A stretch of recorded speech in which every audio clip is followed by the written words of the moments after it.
Sejam bem-vindos a mais um podcast do Ser Consciente. Por alguns momentos, nós vamos refletir sobre uma passagem do Evangelho segundo o Espiritismo, procurando estabelecer uma conexão mais forte com os bondosos amigos espirituais, com o nosso espírito protetor, com Jesus, com Deus e com a nossa essência divina.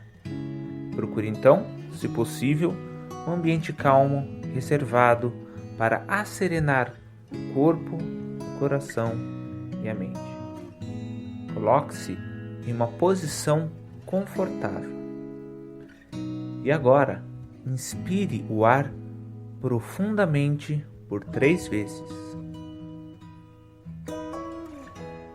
Expirando-o lentamente com a sua boca.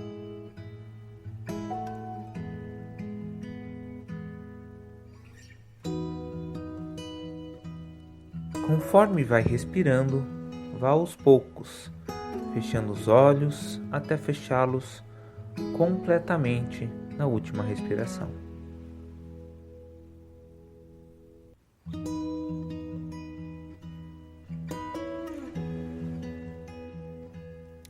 Agora, com a mente mais asserenada, vamos orar.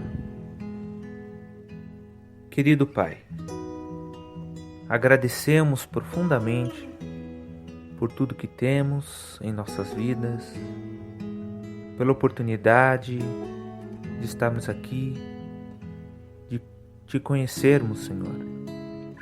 Agradecemos ao nosso querido Mestre pelo seu amor, pelo seu carinho, pelo seu exemplo, pelos seus ensinos.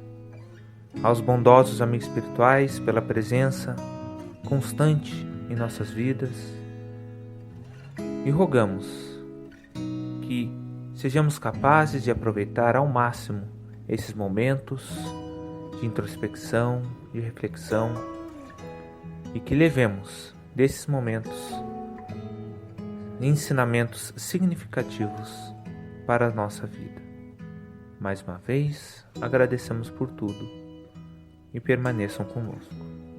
Graças a Deus.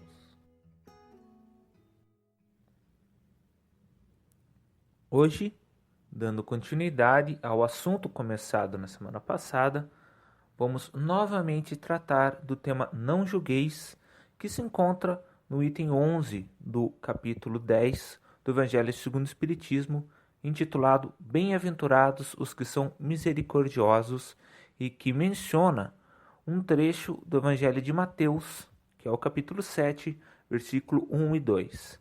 E ele diz assim: Não julgueis a fim de não serdes julgados, porquanto sereis julgados conforme houverdes julgado os outros, empregar-se-á convosco a mesma medida de que vos tenhais servido para com os outros.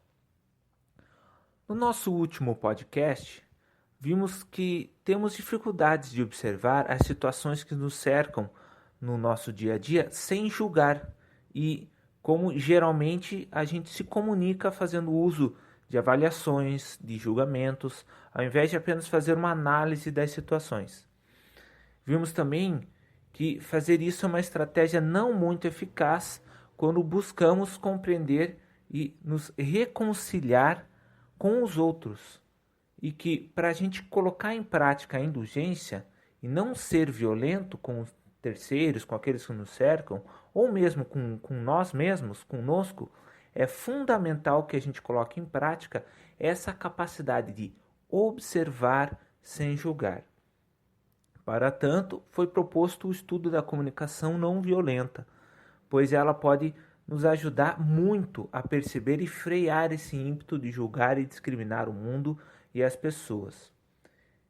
E na nossa conversa de hoje, a gente vai então ver a mesma mensagem, que desse não julgueis, mas de outro ângulo.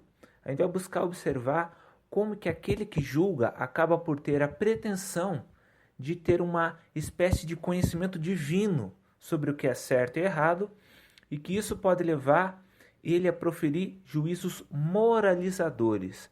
Ou seja, o que significa? Levar ele a julgar uma pessoa que está em desacordo com um conjunto de opiniões, de crenças que essa pessoa tem, né, sobre o que é o certo e o que é errado. Mas antes é preciso que se faça uma distinção entre os juízos de valor, que são um conjunto de valores pessoais, ou de uma comunidade, como a cristã, por exemplo, ou de uma época, com os juízos moralizadores, que são outra coisa. Todos nós temos uma concepção sobre o que é valoroso, o que é bom para a vida, o que a gente quer preservar.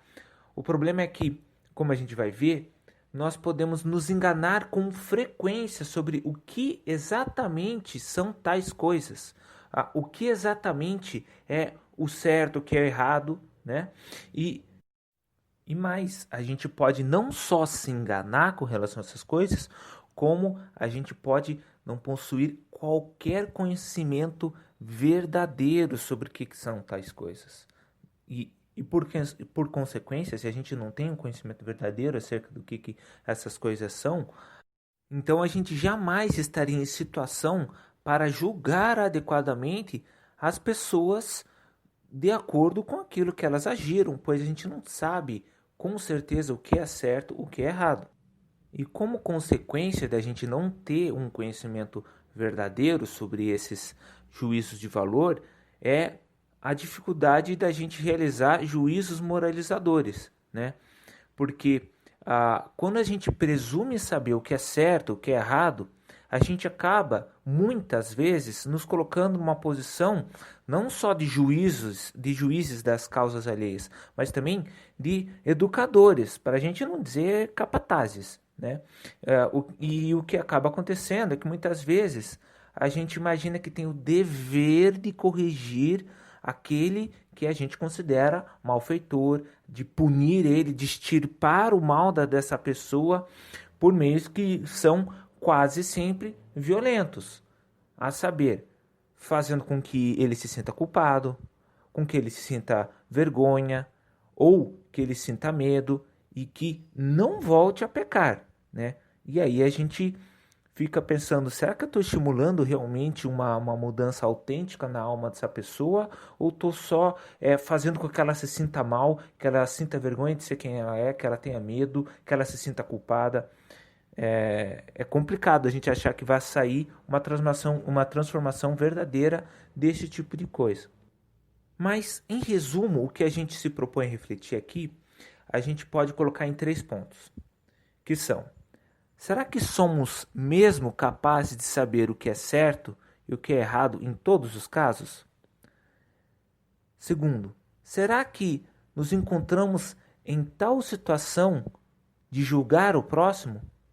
E será que de fato a gente sabe qual é a melhor forma de efetuar uma mudança? Ou seja, será que nós somos os melhores educadores daqueles que nos cercam?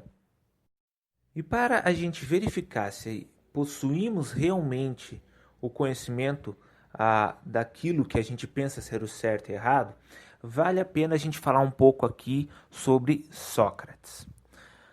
Sócrates sempre buscava demonstrar aos seus conterrâneos atenienses a diferença entre o verdadeiro conhecimento, que só poderia ser de origem divina, segundo ele, e aquilo que é próprio aos homens e que seria apenas uma aparência de conhecimento, mas que na verdade não passa de uma opinião e, portanto, seria algo inseguro, fugaz, que requer assim uma constante análise a fim de que a gente evite ao máximo o erro. E Sócrates tinha como missão, segundo ele próprio, demonstrar a distância entre essa verdade divina e a opinião dos homens, algo que ele se dedicou imensamente a realizar em toda a sua vida. Contudo, apesar de ele ter as melhores intenções nesse seu trabalho, ele dificilmente agradava todo mundo, ou quase nunca agradava todo mundo, inclusive era conhecido pelos seus conterrâneos como a mosca de Atenas, que de tanto que ele incomodava as pessoas, mas isso nunca foi algo que impediu Sócrates de realizar seu trabalho, porque, na verdade, ele estava preocupado era com a verdade e não com as aparências, mesmo que isso lhe custasse muitas inimizades e até mesmo a própria vida. Sócrates, como a introdução do Evangelho segundo o Espiritismo veio nos revelar, foi, junto de seu discípulo Platão, um dos precursores do cristianismo, antecedendo a vinda do nosso mestre à Terra em pouco mais de 400 anos. E é, sem dúvida, a gente pode dizer, um dos espíritos mais evoluídos que já passaram pelo nosso orbe e, como toda grande alma, ele demonstrou a sua distinção espiritual no momento da sua morte. Sócrates acabou sendo enredado no meio de uma conspiração para matar ele por alguns cidadãos de grande influência em Atenas, no século IV a.C., e por isso ele foi condenado a morrer por envenenamento. A gente não vai entrar aqui nos detalhes do julgamento dele, mas é interessante a gente observar o seguinte, né? Que naquela época era comum que aqueles que fossem condenados, especialmente, né, fossem condenados à morte, eles acabassem fugindo da prisão e se exilassem em alguma cidade para escapar da sentença de morte. E foi com isso em mente que um de seus maiores amigos e discípulos, o Críton, foi até a prisão onde estava Sócrates e ofereceu a ele a chance da fuga. Ele disse o seguinte: olha, eu subornei o guarda aqui, já paguei ele não vai falar nada, é só você levantar e sair, não tem problema. Sócrates, no entanto, se recusa a fugir, porque diz ele, entre outros motivos, que isso seria atestar covardia e dar razão àqueles que tramavam contra ele. E assim, em um ato totalmente inesperado para a cultura da época, Sócrates enfrenta sua sentença e enfrenta a morte com alegria e coragem, porque diz ele que não tinha nenhum medo de morrer e acreditava firmemente na vida após a morte. E como sabia que tinha se esforçado por viver a sua vida da maneira mais justa possível, ele, Sócrates, só podia esperar grandes alegrias quando adentrasse na vida eterna. Então a gente vê que se trata de um espírito de grande elevação, né? Pois só as almas de grande escola são capazes de dar um exemplo assim. E a gente convida quem quiser saber mais sobre essa figura excepcional que é Sócrates e que infelizmente é pouco conhecida pelos espíritas, a ler a obra de Platão, a Apologia de Sócrates, né? Onde Platão apresenta Sócrates discursando frente ao tribunal ateniense que foi responsável por condenar ele à morte. É uma obra belíssima, de um valor incomensurável e que vai apresentar o Sócrates nas próprias palavras do Sócrates, dizendo quem foi ele, quais eram suas ideias e qual era a sua missão, e que com certeza vale muito a pena ler. Pois bem, Sócrates ficou conhecido por várias vezes indagar os seus concidadãos sobre o que eram as coisas e, em especial, o que era a virtude. Certa vez, ele perguntou a um senhor já de certa idade, chamado Polemarco, quando ele estava na sua casa, o que seria justiça, pois Polemarco teria dito que, chegando com uma idade mais avançada, ele se encontrava feliz, pois tinha cumprido com tudo que lhe devia e que estava agora liberado dos prazeres carnais mais ferozes, pois eles tinham o abandonado, e como ele se sentia com a consciência limpa, agora ele podia aproveitar as pequenas coisas da vida, porque agora ele estava em paz. Por quê? Porque tinha vivido uma vida justa. Bom, Sócrates gostou muito disso que Polemarco falou, mas quando ele falou em justiça,